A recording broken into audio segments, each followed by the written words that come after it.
Hey guys, my name is Blake Kitchens. This is Hound Hogs Barbecue, and today we're doing an SCA competition ribeye on a Hasty Bake HB250.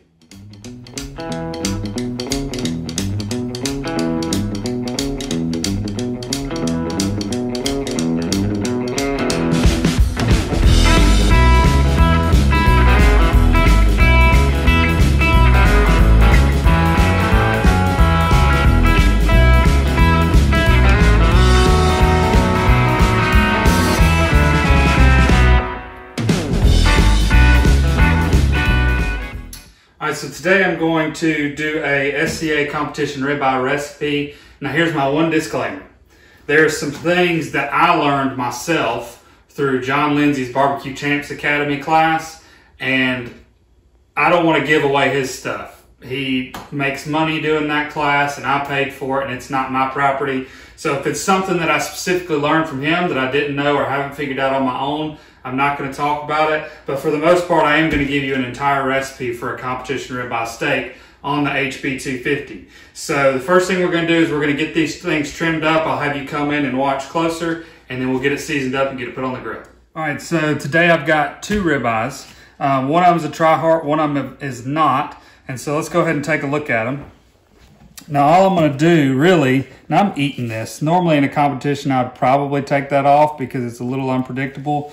I'm probably going to leave it on tonight, but you can see the tri-heart muscle there, a good spinalis there, a good spinalis there, and then the eye. So I'm going to take off most of this fat. This tail I'm actually going to save to use for like ground meat later, and this one as well. And I'm going to kind of round these off.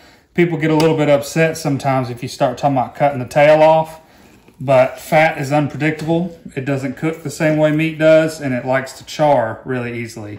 And so I don't want any extra fat on here that isn't marbling. There's a difference between marbling and just hard chunks of fat. And so that's what I'm going to do, and I'll probably fast forward through this part, but you'll kind of see how I do it.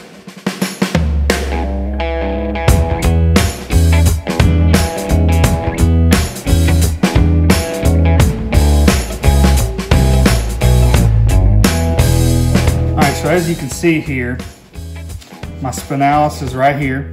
This is not really the spinalis, but I left it on for tonight. And so this is where I want the judges to eat from, and I want them to judge appearance back here. And so my 50% mark where I want them to eat from is about like that. And so this is the part they're gonna eat from. This is the part they're gonna judge appearance from. And so sometimes you can kind of squeeze it a little bit, change the shape of it, and you might can hide some of this fat as well. So really you're talking about them judging appearance off that half. So here's the tri-heart. Now the tri-heart's a little bit different. It's gonna seem like it's falling apart a little bit more, but that's okay. We're gonna trim all of this right in here off and all this fat right through here. And then we're gonna trim the excess hard fat off the outside, and it's gonna turn out pretty good. So we'll get started by going right in here.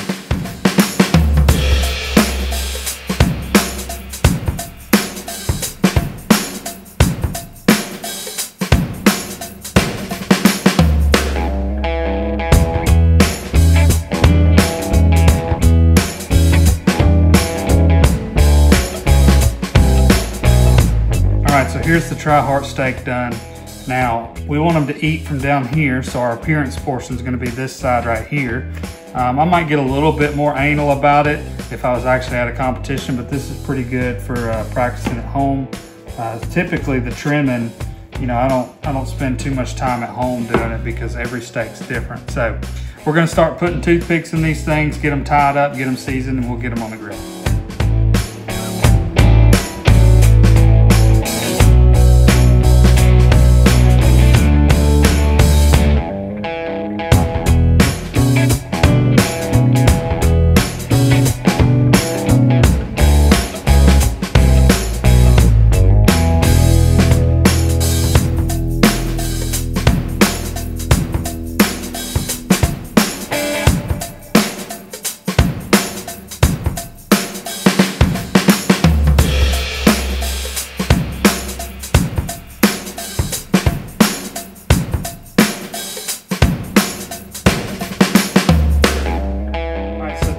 We're going to use a little bit of the Arkassippi Combo and a little bit of Johnny Joseph's. So we're going to start with all queued up steak shake.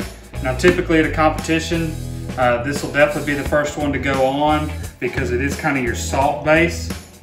And so we'll just get a little bit on here, get some on the edges. And then we're just gonna get a good even coat on top.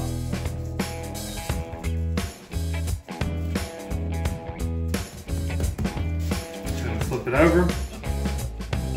Now, I like to put these rubs on. Most of the time I put them on one at a time. Every now and then I'll try mixing them together first, and it just depends on how I'm feeling that day. So we'll do this one the same way.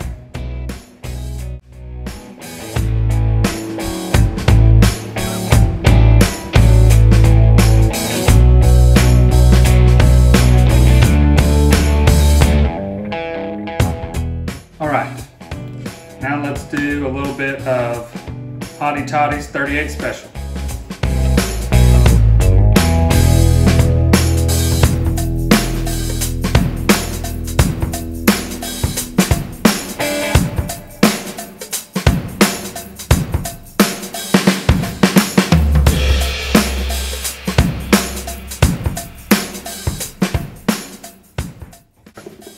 A little bit of Johnny Joseph's steak rub.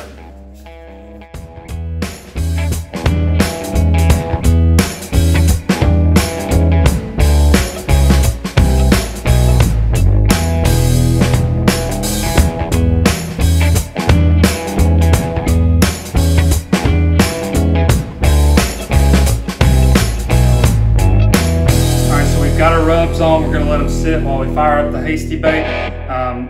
Just taking a good look at these, the color on them looks really good right now. And so you can see how that rub has started to sweat in some. And so we're going to let that sit for a little bit while we get the grill going, and then we'll get them put on. All right, so I know in one of my very first videos on this Hasty Bake, I ran a test on it, and then basically I said, you don't need more than a half chimney of charcoal. And even though that's true, after cooking on this a little bit, I do like to use not a heaping full chimney of charcoal, but just kind of just below the top full chimney of charcoal.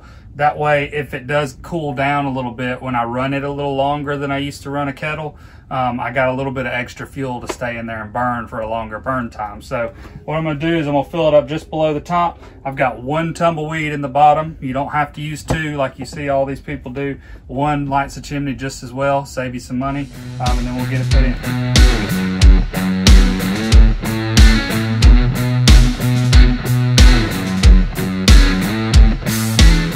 Our charcoal has been going for about 30 minutes now. It's starting to turn gray on the top. Now, remember, Hasty Bake says to dump the coals through the top.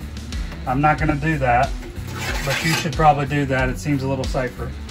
I just don't wanna deal with the grates, and so I'm gonna take my grate out. I'm just gonna dump my charcoal all down in there. And so now I'm just gonna pick that up. It's gonna be pretty dang hot. That's okay. I'll slide it in.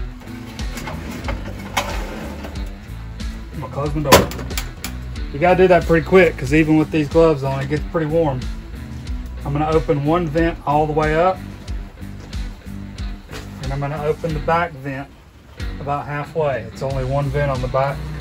And I'm gonna go ahead and close it and let it start coming up the heat sink.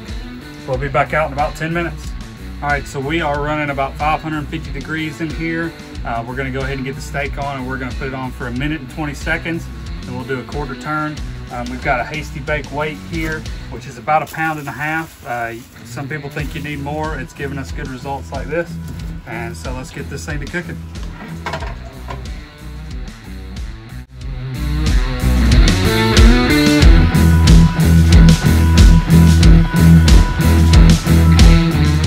One thing that you will notice is this thing comes with a elevated rack. It's an 1.5 inches. I keep it out because it's got a lot of metal on it. I don't want it to get too hot. If it's hot when I put the steak on there, it's gonna sear even more the bottom of the steak. I want this to stay cool for as long as possible, so I don't put it in until it's time to move the steak indirect. And so you'll see me do that in a minute. But we'll just go ahead and let this finish out, and then we'll do our quarter turn. All right, let's give this thing a turn. Take our weight off, set it to the side.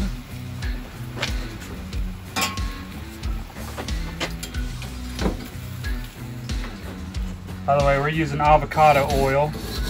We can't find duck fat or anything. I don't really think it matters. I think avocado oil works just fine for us. Spray our grates. Let's flip it over. See, those are looking good. Not so dark that they look burnt, but perfectly charred.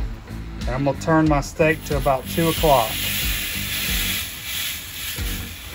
Make sure it's touching on all edges. Drop your weight on. Let's go for it again. All right, let's see what we got here. Now we're about to flip over to our non-presentation side. I'm not going to put the weight back on it because I don't want anything touching my presentation side. I already know what my presentation side is before I ever season the steak. Look at that. That's perfect right there. Those are not too dark, but they're dark enough. They shouldn't wash out. So let's give it another little spray. Let's check what temperature we're running. We're running about 500 degrees. Maybe a little over in some spots, about 515. I really do think this grill turns out a good steak at about 515 degrees. That's been a common temperature we've seen. You know, some grills you want to be reading about, 550. Some of you want to be reading about 600. I think this one does just fine at 500. Minute 20. All right, let's get this thing lifted up. Usually at competitions, I'll check my temperature at just about every turn. Still running about 500 degrees. That's one thing I've kind of had to get over. You know, my Weber used to run a lot hotter, and so I've kind of had to get used to running at lower temperatures. But what I always do is on my 4th turn, I go ahead and check the temperature of my steak. And right now it's running 100 degrees. And so it's running right where I want it to be. I don't care what the thermometer says. If my grill runs good at 500 degrees and gives those kinds of grill marks, it doesn't matter what the thermometer says, because honestly, this is like a Home Depot. It's not meant for this. I don't really trust this that much, but it does give me a ballpark. And so I really do believe this grill runs really well and gives really good grill marks when this infrared thermometer is reading 515 degrees. Alrighty, so now it's time to put our shelf in. So I'm gonna go ahead and lift this up and all the way over to the right as far as I can get it, which is in the last grill grate. I'm going to drop my steak. I'm actually going to turn the spinalis towards the fire because it's got a little more fat in it. And always, always, always temp your steak, and temp it right in the middle. We're running about 107, 108 degrees. Let's check another spot, see what it says. 108 degrees. So we're good. This is really where I want to be right now because I'm going to indirect it for a while and let that temperature slowly come up so that I'm under control the whole time. All right, let's see where she's at. I think she's going to be done. 133, 131. Yep, she's done.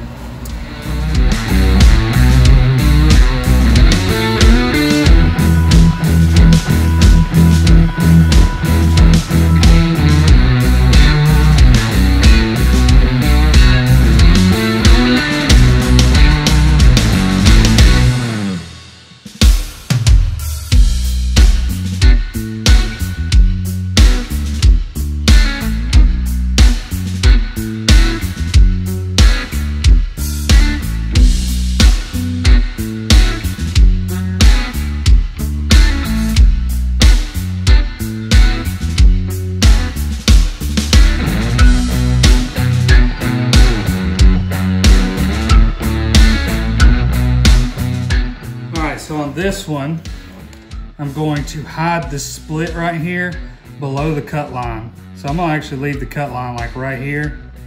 to where they're cutting straight across this loin.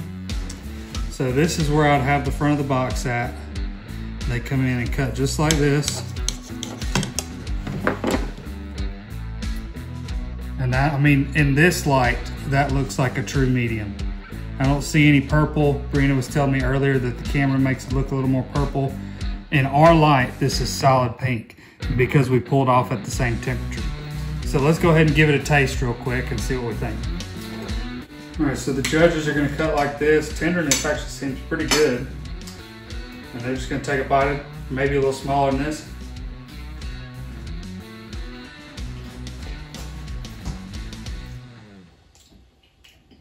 The tenderness is really good on that. And that's just the natural tenderness of the steak. Flavor's really good, salt level's actually really good. I'm really happy with that. So this is basically the basics of an SCA steak. I know I did a video before, like a year ago. I've learned a lot since then, and you will too.